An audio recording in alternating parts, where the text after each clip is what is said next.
Hi guys, welcome back to 22 Teachings. Glad that you're here. If you're new, welcome, and if you've been around for a minute, thanks for continuing to come back. If you guys follow me on any other things, Instagram or Facebook, then you might have noticed that there's just been a lot of movement, there's been a lot of things happening in my world, and I've been really excited to share that stuff with you. One of the things that's happened over this last month is the 22 Teachings new website got launched. It's got tons of information, it's got rituals, free study lessons that you can read. It has tons of podcasts, interviews, articles that I've written, blogs I've contributed to, and new stuff is coming out all the time. So go to 22teachings.com. I've also got a really exciting special guest coming up for you at the end of this month, and I'll be telling you a little bit more about that soon. But now it is September, and now that we've kind of passed out of this eclipse time, you know, that was the big focus of the end of August. We had a couple different eclipses. We had Mercury in retrograde, which it still will be for a few days, and that was just a really impactful time. And it's something to consider, the fact that even if you're not like a magically minded person, even if you don't believe in astrology, everybody was paying attention to the eclipses, especially the solar eclipse. So you can imagine that when everybody collectively, regardless of if they think of it as a time to actually be doing work, or if they're really thinking about how it's affecting them personally in an as above so below kind of way, when everybody is looking to the skies, when they're focusing their attention in the same direction, it can become a very powerful thing. And after the eclipses, what I have noticed, especially with my clients across the board, is that everybody's exhausted. Everybody is really feeling very fatigued. A lot of people have been saying that they need to sleep not only longer, go to bed earlier, sleep later, take a nap. I've been the same way. You know, I'm a night owl. I will usually stay up late into the night, and by the time it's been hitting 10 o'clock, I've been like ready to go to sleep, which is totally unheard of for me.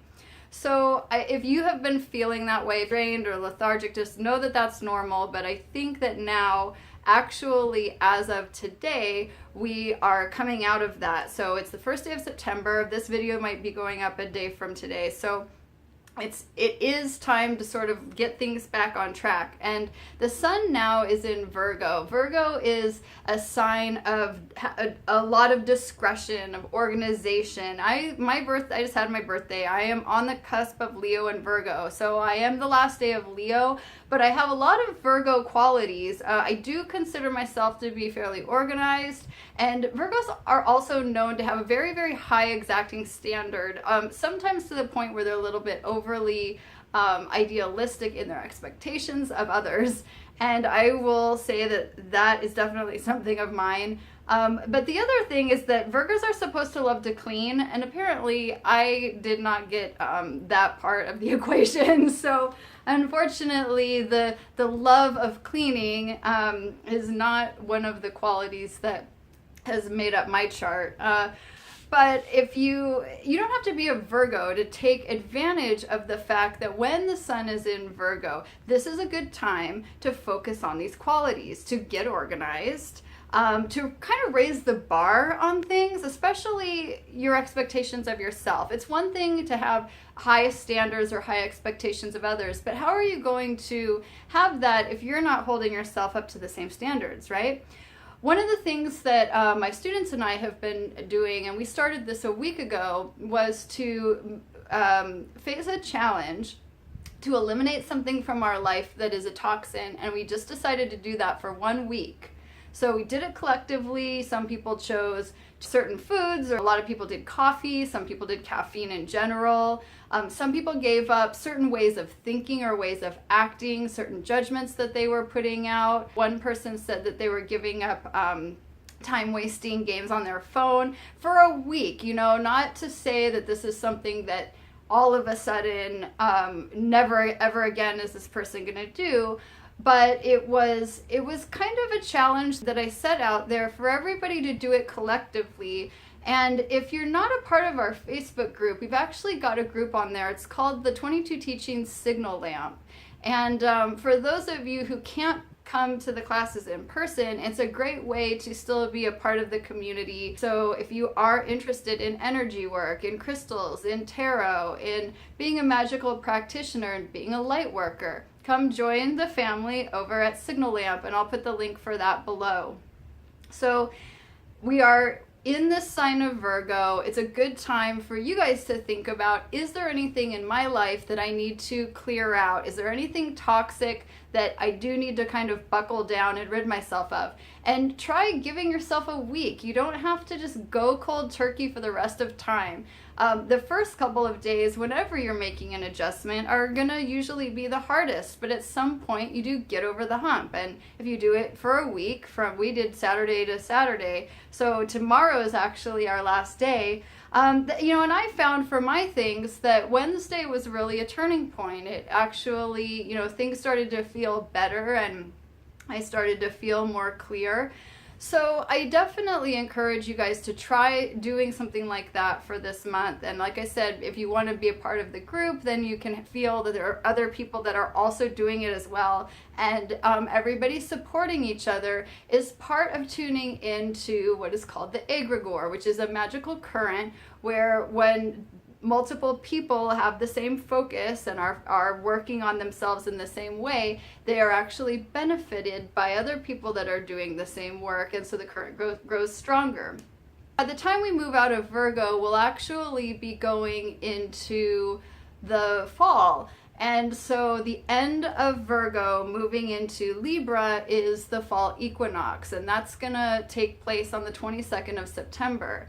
So the transition between the summer and the fall, to me, is always the most kind of violent transition, because you just sort of ease from spring into summer, you ease from fall into winter, you kind of descend into winter. But to go from the height of summer and then go down into fall really is like the biggest sort of changing of gears. I mean, it's literally called the fall. So there is this sense of it affecting our bodies a little bit more, and affecting, you know, a lot of things. People go back to school in the fall. So with all of those transitions, it's such an important time for you to take more care of your body, more care of yourself in general. But you know, you don't, the switching of the seasons is often when people get sick, your immune system gets depleted, you get more stressed out. So rather than just succumbing to the fact that, like, oh, I'm gonna get sick because I always get sick around this time of year, why don't you consider doing what you can at this point in time to make sure that you're boosting your immune system, you're taking vitamin C, like I said, you're eliminating toxins that you know may deplete your health, and in that way you can move into the fall in a much more balanced and centered and ready to take things on kind of state. And I will be making another video before the equinox with some other tips for things that you can do around that time of year. But I've got a deck today that I want to share with you guys. So before we run out of time, let's go ahead and take a look. Now, this deck was gifted to me by a couple of my students. It's called the Fountain Tarot, and they gave it to me as a gift, so I've already unwrapped it, but I haven't opened it yet. And I was amazed that they actually got me a deck that I don't have, and I don't even have one waiting to open. This is a very cool deck. It's a more contemporary deck. This deck was first published in 2014, and it's still very much available. Again, I'll put the link below. But the couple who gave me this deck, they're just amazing. They come to all of my crystal grids, and they're just a power duo of love and light. So thank you guys so much. So we're gonna go ahead and open this. Now, I did look at their website, and I found that this deck is a collaboration between 3 people, which I thought was pretty cool. You know, we looked at that Ostara deck, and that was a collaboration of 3 artists. But this deck, it was actually a collaboration of an artist who did the paintings, a writer who wrote the guidebook, and a designer who seems like kind of put the whole thing together and designed the packaging and the sort of the aesthetic of it. It's got a really beautiful box. It's got this hologram, and it's a magnetic closing box. So this is the kind of box, we're starting to see this really, really nice packaging a little bit more often, and especially on these independently published decks. Now, I just did an interview with a gal, Haley, over at Sanctuary 3, which is an amazing magical blog. And she also spoke to Teresa Reed, who you guys probably have heard of, the tarot lady. So she interviewed both of us, and that article is up now, all about these indie tarot decks and kind of why they're becoming so popular. So when you open this, it has a little saying here. It says, "You are the voice and the breath of universes." Cool. I can already tell that this is just really beautiful, really high quality. Here's the little book that it comes with, and it's, you know, not just one of those stapled little booklets. It's an actual little bound book. We'll do a bibliomancy because I just opened to a page. The sentence says, "With limitless possibilities before him, he is anxious with seeking, excited for what life is ready to teach." Sounds like The Fool, doesn't it? Yeah, it is The Fool. So this is the book that was written by the writer who was a part of this collaboration. His name is Jason Gruel. And what I saw on the website is that he's also been an educator. Of course, all three of these people have a love for tarot. We also have just a couple keywords here up at the top. 3 of Cups, rejuvenating love, it says. Wow. The sides you can see are also silver. We reviewed that Ostara tarot deck, and I kind of showed you guys that the silver was coming off on my hands. Somebody had said in the comments, I have decks and that's never happened to me before with silver or gold edges, so I'm kind of curious to see after handling these cards for a minute if it comes off on my fingers. The other 2 creators, we have Jonathan Saiz, who did the paintings. Andy Todaro was the designer. And these are all oil paintings. Since this is kind of a thick deck, I'm going to set half down. And we'll go through these together. Here's the Fool. The Magician.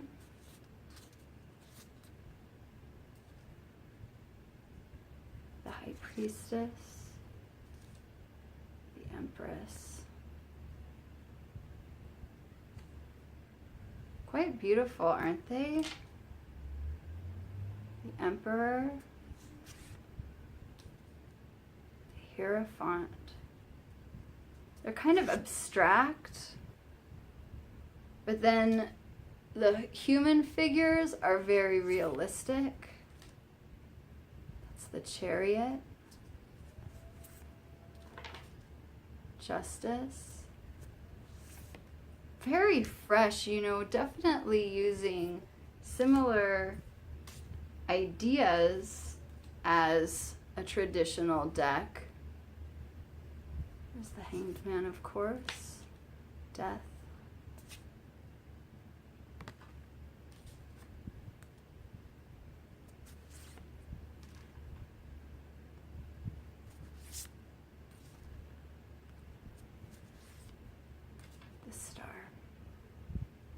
So I find these to be really gorgeous. Now I'm seeing that there's an extra card here after the World. This card, the Fountain. It doesn't have a number, it just has the infinity sign. They have a really beautiful color palette. The wands are interesting. Look at how the wands look. They're almost like this 2 of Wands. Looks like some chopsticks, yeah?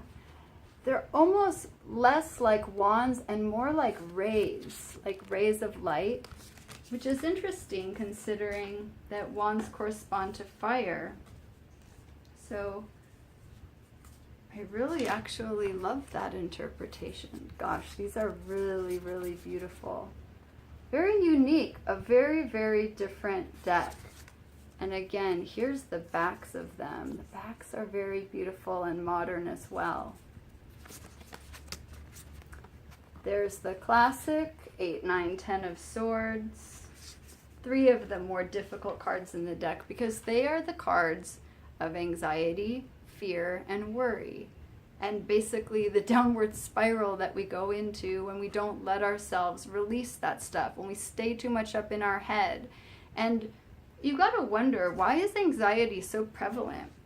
Well, a lot of it is due to the fact that the more information that we have to put into our mental bodies, which corresponds to swords, the harder it is to sort everything out. And the more that we speculate, the more that we just try to figure out what people are thinking, or, you know, kind of have those dialogues going around and around in our head, the more that we even just worry about what other people think, the more that we get ourselves into anxiety. And it's really important also to just, you know, especially with any magical stuff, just stay away from things that sound like superstition and things that don't have any good explanation as to why they might be a rule or something to be wary of. You know, I hear a lot of things from people that they say, oh, you know, I've heard you're not supposed to shuffle your cards a certain way, you're only supposed to keep your cards wrapped in a white cloth, or, you know, your cards will only work if they're gifted to you. Well, this deck was gifted to me, so I guess it's gonna work. But, you know, a lot of these things, I was doing an interview actually for Spiritual Gangster, if you guys have ever followed them or seen their website, just yesterday, and we were talking about sage and smudging. That interview should be going live soon. But she was asking me, you know, she had heard that you're not supposed to light a sage stick more than once. And I hadn't heard that one before. And if somebody can give me a logical reason as to why, great. But for all of those kind of things, you gotta wonder, like, is there a logical reason? Is there a reason why you cannot purchase a tarot deck, or why you can't shuffle like you were playing gin rummy? Tell me a good reason why I can't keep my cards in a purple scarf instead of a white scarf. There is such a thing as rules and guidelines. And there is also a lot of things that are just these sort of regurgitated myths and superstitions. And superstitions become a great source of anxiety and worry, and people thinking, oh, I did it wrong, I'm doing something wrong, something bad is going to happen. No, and you have to remember too, when you're doing magic, one of the most important aspects is intention.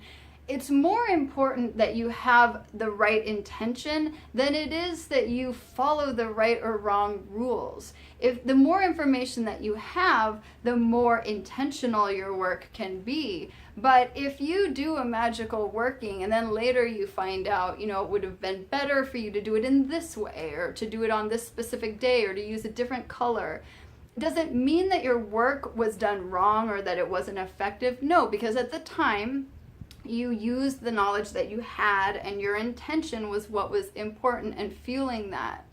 But with more information, then you can begin to incorporate that into what you know and into what you're doing. Let's just take a look at a few more of these cards. Take a look at some of the pentacles. They're called coins in this deck.